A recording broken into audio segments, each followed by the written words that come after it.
우리 현대사에서 없는 비상사태를 만들기 위해 상당한 아픔들이 있었습니다. 자신들의 권력을 지키기 위해 군인들이 계엄을 확대하고 자신들과 뜻이 다른 정치 지도자들에게 사법적 살인을 하고 급기야는 총구를 국민에게까지 겨누는 아픔이 모두 의도된 비상사태 선언에서 나왔습니다. 일련의 상황을 보면서 제가 뱉어냈던 양두구육이라는 탄식은 사실은 저에 대한 자책감 섞인 질책이었습니다. 돌이켜보면은 양의 머리를 흔들면서 개고기를 가장 열심히 팔았고 가장 잘 팔았던 사람은 바로 저였습니다. 선거 과정 중에서 그 자괴감에 몇 번이나 뿌리치고 연을 끊고 싶었던 적도 있습니다. 대통령 선거와 지방선거를 겪는 과정에서 어디선가 여럿이 모인 자리에서 누차 그들이 저를 그 새끼라고 부른다는 표현을 전해 들으면서 그래도 선거 승리를 위해서는 내가 참아야지 라고 참을 인자를 새기면서 발이 부르트도록 뛰어다니고 목이 쉬었던 그런 기억이 떠오릅니다. 저에게 선당후사를 이야기하는 분들은 매우 가혹한 겁니다.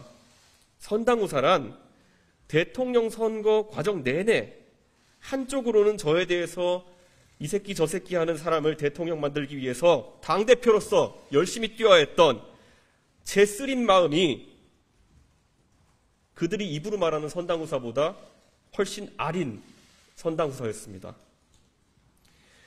내부 총질이라는 표현을 봤을 때 그 표현 자체에서는 저는 어떤 상처도 받지 않았습니다.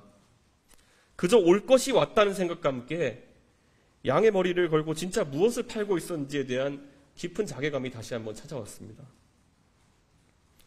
하지만 저와 같은 꿈을 꾸는 사람들을 생각하며 참을 인자를 새기면서 웃고 또 웃었습니다.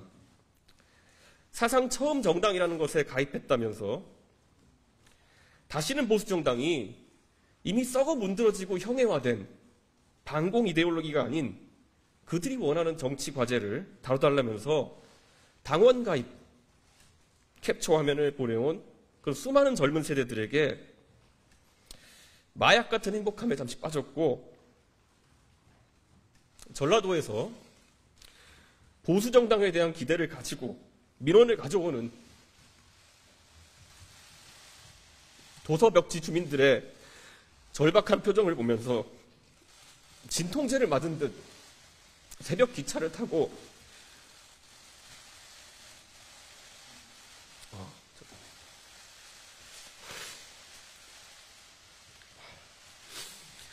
심야 고속버스를 탔습니다.